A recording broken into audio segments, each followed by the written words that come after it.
far as like personally for my life, me like What you think, young brother? You got a young man there with you? Has anything changed for us? I like to think that it changes. Hope is, real, but no, I don't believe that. We still got a long way to go. Long way to go. He's out of office now. We back on cabinet. Right. I can't say that. No real change. No real change. We still hurting. Even without that change, he'll go down as the greatest president ever. You don't see it because he made a difference. Now, is that compared to where we at now, or just? Yes, that's in general, because if you go back, every president that's been in is going to have some type of scandal on it. You ain't going to find nothing on it, you can't find nothing, because he didn't do nothing wrong. He did everything the way it's supposed to be done. And we could have elected him another term, we would have. I like the way he freed a lot of the federal prisoners from we had like them drug charges and stuff. They had license for drug charges. I like how he did that. Like I'm like, yeah, we out here. I've been locked up 10 years, so I know. We in there, you can't do it so much. Right. Like, you pretty much help. We out here, it's an infinite possibilities out here. He just, he said he went to the people. He said they couldn't do anything for themselves at all. He said, okay, I'm gonna free y'all. Right. Y'all go be free. I'm gonna free y'all. Y'all ain't gonna be like no. He was the first president that ever went to the federal facility. He actually even talked to people to see what they, what their concerns are. Yeah. So, for me, the difference was with him, I could honestly see it, an honest effort to want to help. Okay. He honestly see it. Even in like, okay, he didn't speak up on a lot of things. But to me, it's like, it almost feel like he had an arm tied. I'm like, he went to Reverend Wright for 13 years. Reverend Wright, he's the most controversial preacher in America. Right. So for him to go to Reverend Wright for 13 years straight before he became president, and then just not say nothing. Right. We know what Reverend Wright like to talk about. He's big on that about. Right. So it's like all of a sudden, Obama don't say nothing about, something behind the scenes had to be. What happened to you? To me, Come on, like, man. you just don't change your It's whole. only one game. Because if you want somebody, you follow somebody that's wrong. You got to, it's like you agree with their way of thought process. Right. As far as the leader-wise, that's your leader, that's a spiritual leader. You agree with their thought process. They basically cut him off from him, the way I understand. Yeah. Yeah, it made him denounce him. Yeah. I mean, and even Reverend Wright, I'm sure he understood.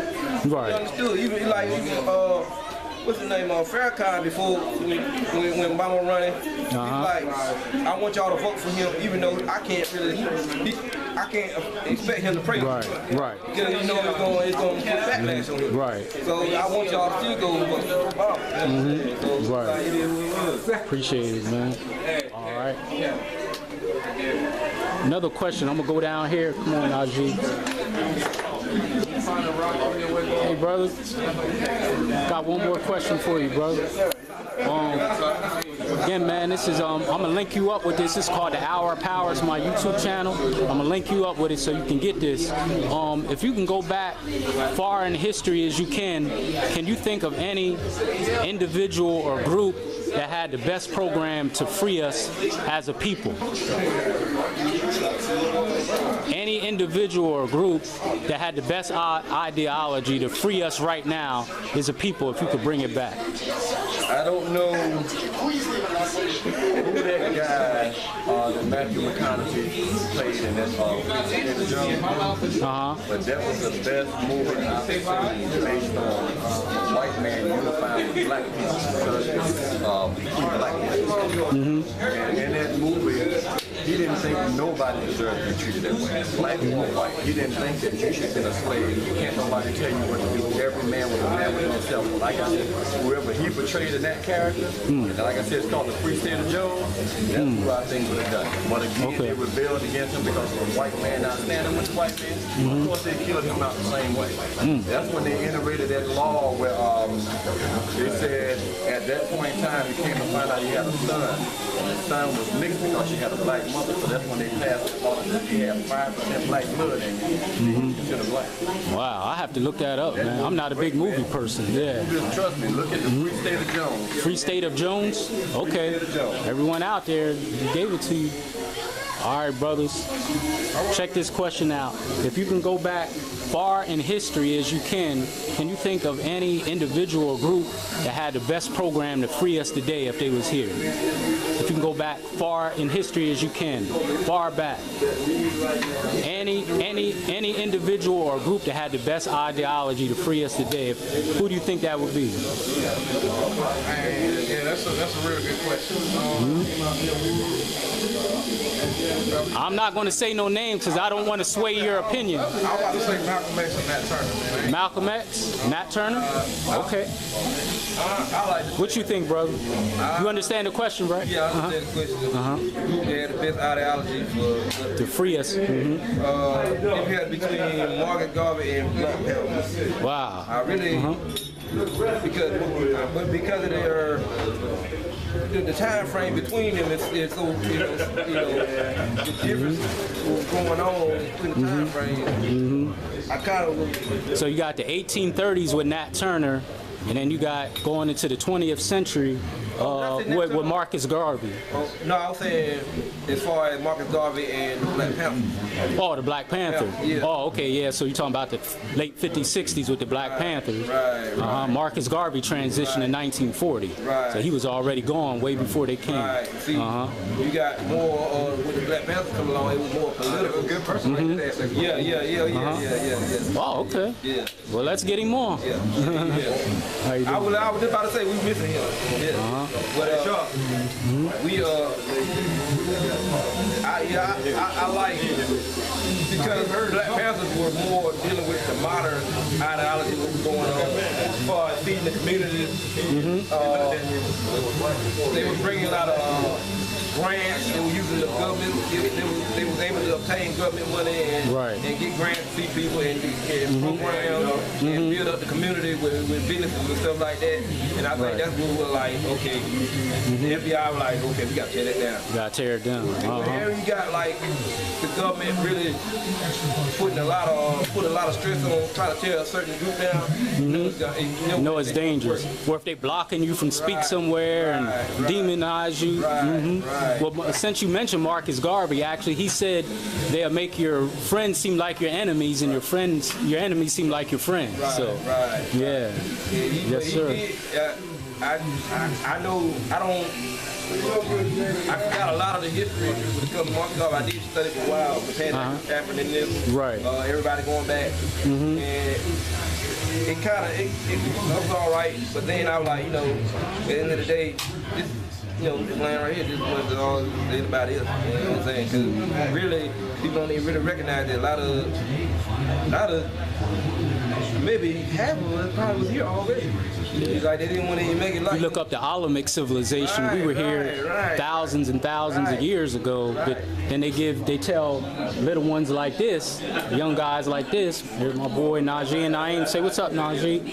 Naeem. All right, they tell them that Christopher Columbus discovered this land when he never even came here. Keep your parents off so they can't tell you the truth. Keep your parents and grandparents and leave you like growing up under somebody don't know nothing, or then talk what you wanted to leave. Then they keep you the same thing that they done told them, so you don't know. Right. You could be right from that. You can be right from down the street.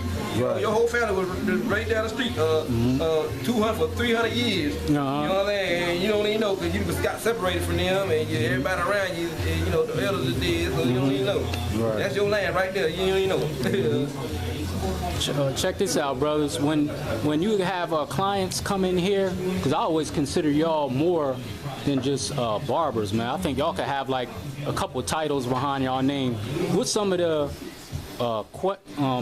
concerns that some of your clients have when you just chopping it up with them without telling their business? Like, what are some of their concerns that they discuss with you?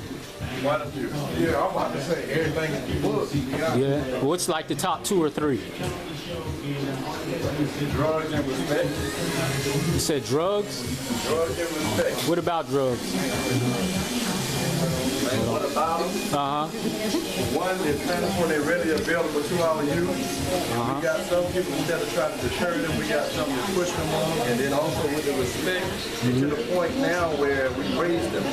We used to be a village raising. Now we scared our own youth. So we got to get it back to the point where we instill that fear in them so when they grow up, they got a chance. What's happening with us now is every time we look on TV and we see these kids or black people being thrown down, it's because we're not teaching them how to do things the right way. Because most of us, resistance is the best key.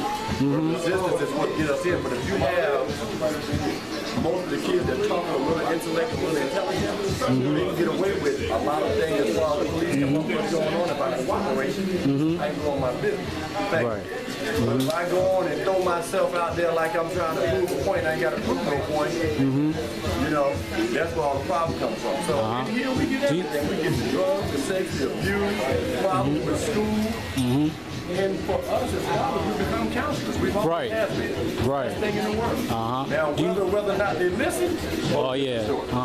Do you think? Let me come right back to you. What's some of the things that are concerns for you, bro? That your client shared with you? Right now, Trump. Trump. A lot of people are concerned about Trump. Okay. I mean, just about every other day you hear something about Trump. You know, so it's a conversation at least 2 times a week. Right. Do you think the people who are concerned about Trump are aware that the presidents before him, it really isn't too much different? He's just bold enough to come out and say how he feels. I don't think a lot of people notice that, but I do. Because I mean, the stuff that he wants to implement, it just doesn't take just him to implement it. So anything he wants to have it. It's a team behind him that wants the same thing. Right. Yeah, I don't think everybody notices that. Right. I think Congress is going to change it all. People who actually enact the laws already out there for a while. I think the best way to express what Sap just said about the Donald Trump thing is mark him out. What about him? One was by any means necessary, and the other was like by do about a book. Right now, Donald Trump is by any means necessary. He don't care. You know, so. But do you think his mindset is any different from the 44 presidents before him? Because whatever problems black people have now, they've persisted since we've been here. So what's the difference? Trump's mindset goes back to, like I said, slavery. Right now, when we elected Trump, or the people when he was elected, he said, let's make America great again. You know, right again. He wanted to say, well, great again. Let's make America white again. Right. Every sense of the word he couldn't say it because he's going back to that leniency of, I can only get away with so much. Now, like I told him in here all the time, the thing that's wrong with that is, once that man was accused of sexual assault, he should have never been able to stay on that topic. Right. Because with any other person that no, he'd have been gone, man. They try to find everything they can find on the bottom of the find on him. But if they had found out he wasn't from a left, Right. If they had found out he was a Muslim, he would have not been elected president. Right here, you got a man that's got 17 accusations of sexual assault. You got sound bites, videotape where he's saying he did what he did, but you still allow him to win the presidency of your country. Right. To me, that's a slap in the face. It should have never happened. Another question: Do y'all think?